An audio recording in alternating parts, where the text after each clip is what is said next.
So, Acho, what's your reaction to the Giants' statement denying Brian Flores' claims? Well, first off, let's not act shocked. It's Friday, man. Y'all deserve our best, so let me give you my best. I'm not going to act shocked. Of course, the Giants are going to deny the claims, and I'm not going to say that they are wrong in their denial of the claims. Whether Flores is telling the truth, the Giants are telling the truth, that is not what I am here to parse out. Eventually, we will find out. What I am here to is make you all aware of this.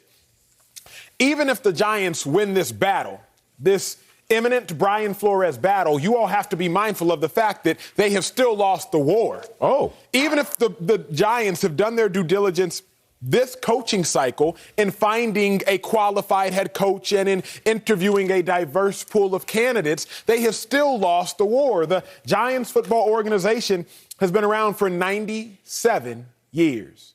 Nearly a century the Giants football organization has been around, yet they have no black head coaches. So even if the Giants have done their due diligence in this hiring cycle and have interviewed several black candidates and were open-minded in looking to this diverse talent pool of candidates, they have still lost the overall war, which is to say, over the course of the 100 years of their organization, they have no black or diverse head coaches. Problematic.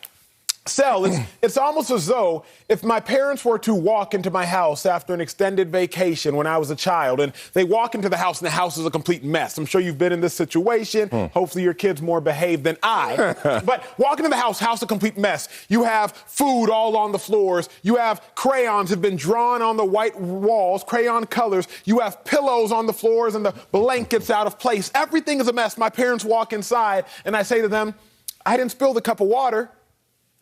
Okay, but what about the entirety of the house that is a mess? Even if the Giants are saying, we did our due diligence in this coaching cycle, well, what about the 97 years where you have not yet hired a head coach that represents any degree of diversity? Even if the Giants were to acknowledge, yes, we did our due diligence in this coaching cycle, they could probably simultaneously acknowledge, we also do understand there's only one black head coach out of the 29 filled coaching positions. That is problematic. However, we did not intentionally contribute to the current statistical problem that is facing the NFL. Those are my early thoughts. Early thoughts. Okay. I'm looking at this differently because I don't want to all of a sudden change our scope. We walked in here Monday because we had a laser focus on a breaking story that was rocking the NFL's world, a world that I intimately care for. Like, I put my blood, sweat, and tears into that experience. And I dare somebody ever in perception or illusion try to damn that experience unless they actually have facts, unless they actually have receipts. I'm here to argue right now that maybe those feelings weren't facts, that those feelings are not going to be supported with receipts. Because now I'm looking at this situation like I initially did. You know me. I don't believe anything you say until you prove it. I'm like the court of law in terms of my mindset, right? So when I heard these, I understand that the pull is, hey, man, you got to support diversity. Hey, man, you got to support your brother and just jump on that team. Let me tell you what team I play for. Truth. I play for Team Truth, and we change our colors every single game. So I'm looking at this situation. I was always skeptical just because you got to prove yourself to me. And now I'm realizing that I don't know if this is going to meet the burden of proof, the preponderance of evidence necessary to win a civil class action lawsuit. Remind everyone that Rome wasn't built in a day. I get it, but it crumbled in seconds. 58 pages to detail all these experiences, but you can also see through it pretty fast. Let's go here. Because now I look at all these situations, walk with me, big dog, and I look at these situations, and they're thinly easy to kind of flip and be like, I don't know about that, Brian. Let's go. Let's start. NFL, racist hiring practices against black coaches. Interesting. Who did he get fired by? Everyone is jumping on Stephen Ross, in part because he's the owner, in part because he's white. But you know who he had issues with, who he dealt with on a day-to-day basis, where this really came from in terms of we have a bad relationship, you need to be fired? A man by the name of Chris Greer. Anybody know who Chris Greer is? General manager of Miami Dolphins? Yeah, we got a picture of Chris Greer. Do we have that up? Damn. Ooh, brother. Uh-oh. Racist hiring practices. That's one of the 7 black GMs. Now there's 2 more added, so 7 in total black GMs in the NFL. Interesting. So this whole thing that's being perceived as a racial issue really didn't go white versus black. It went black versus black. He got fired by his superior, who was a black man. Okay, interesting. That's racist hiring practices, according to Brian Flores. Okay, Miami, you told me to tank Stephen Ross. Okay, I hear you. Did you take the money? No. Oh, damn. No transaction of that. So it didn't really occur. Okay, do you have receipts of you and I having a conversation? Because you know we're not going to believe what you say. We're not taking your word for it in the court of law. In the court of law, I need you to have facts that are supported by being proven. That's going to be interesting to see what happens there. Let's go to Denver. They didn't take my interview seriously. They were late and they seemed drunk. You going to court based on, I think they were drunk. They didn't take it seriously. They weren't being professional.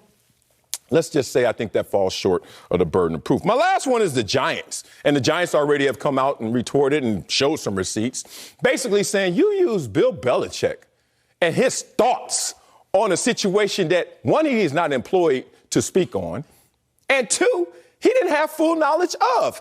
And let me remind you that you had a full day of interviews, a full day of visiting the facilities, and we didn't make a decision to after that. So those are receipts. Those are facts being proven. I wonder what he's going to say to that. All I know is, man, it's just a situation to me. I wrote this down a long time ago because I noticed this is happening more often than maybe it should, that people want to be Malcolm X, but they ended up being Malcolm. Why are you making this stuff up to this degree? I think this was an emotional play that got exaggerated to this situation. I hate to say it, bro, but on the surface, I don't see where he's really going to win this lawsuit. But I would love for someone to convince me or prove it. No, honestly, I just want a dialogue. Usually you go, I go, you go, I go. That's how the shows go. But your mindset genuinely just has me intrigued, and I think it'll make for a better show and a better conversation. My so dog. I'm just going to go there. Let's go. What is your thought process behind then Brian Flores, right? If there is one black head coach and there are, I think, 29 filled head coaching positions, there might be 28, but we know that the Rams offensive coordinator, a white man, is a front runner to get the Minnesota Vikings job, if I'm not mistaken. Yeah. So we know statistically there aren't a lot of black head coaches being hired. Yes. So that at least we know to be true. Right. I don't fully agree with the fact that a black general manager fired the black head coach because, in my experience, might be different than yours, an owner is more powerful than a general manager. Oh, of course. So if an owner wanted the head coach there, it does not matter what the general manager wants. Yeah. The owner can supersede the black general manager. So that's the only real place I disagree with you on that. Yeah. Well, let me just explain that. Yeah, of course, he could fly in on his G6, whatever the hell, and he's like, I don't like that dude, get rid of him. But also, they get reports. And in those reports, if we have contention, then you make me have to have a decision. You force my hand to pick one of the other. I read a lot of articles talking about their relationship and the disagreements they had. And because they couldn't get along, just to say that lazily, basically, Stephen Ross was forced to pick one.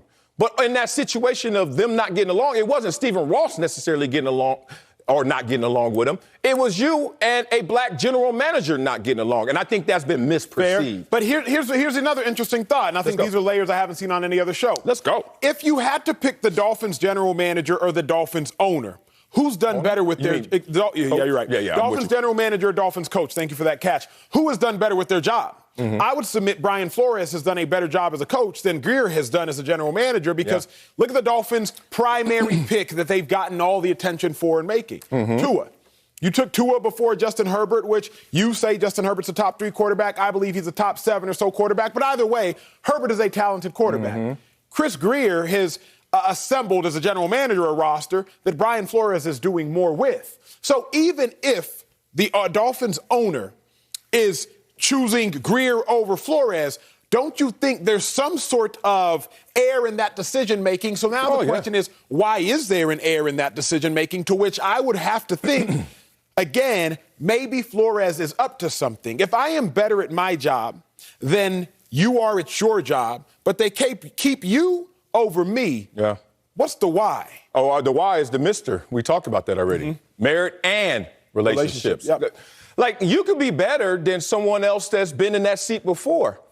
But if I got along better with them and if I had the power, guess what? That person will be there longer than you would. It's like that in everywhere in this world, regardless of color. Like, if it's a smoother experience, I will take the smoother experience versus the upside of it could be a better experience, but I got to go through hell to get there. You're onto something. Can we stop down? Can we stop down for a second? Let me answer simply. Yes, sir. Tank for Tua was a campaign in Miami, and Stephen Ross said, get Tua. So, Chris Greer, you're getting Tua. And so when we put that on Chris Greer, be careful because that's not Chris Greer versus Brian Flores. Fair. So what I would then say is if Stephen Ross, the owner, can tell Chris Greer what to do, then I just would not ever say that Chris Greer is the one who fired Brian Flores or Chris Greer not getting along with Brian Flores led to the demise of Brian Flores because clearly, at least in the instance of Tua, Chris Greer was nothing more than a puppet to Stephen Ross's bird. Because a puppet does what the person controls the puppet to do. So if Stephen Ross controlled the general manager to draft Tua, then Chris Greer is simply a yes man. A yes man literally meaning I say yes to the man who tells me to say yes. White or black, he's just a yes man. So I'm just thinking like it seems as though Brian Flores was not Mr. Go Along, not the whole go along, get along gang. It was like Flores wasn't so much on the, Ross, I'll just do whatever you want me to do to keep my job. I think he was like, I'm going to try to do what I can do to win. No, that's all great. But see, this is the problem. Let's not get too far away from what we're really discussing. That's not racism. That's not racial hiring practices. That's not discrimination. That's you and your feelings, and you got a way to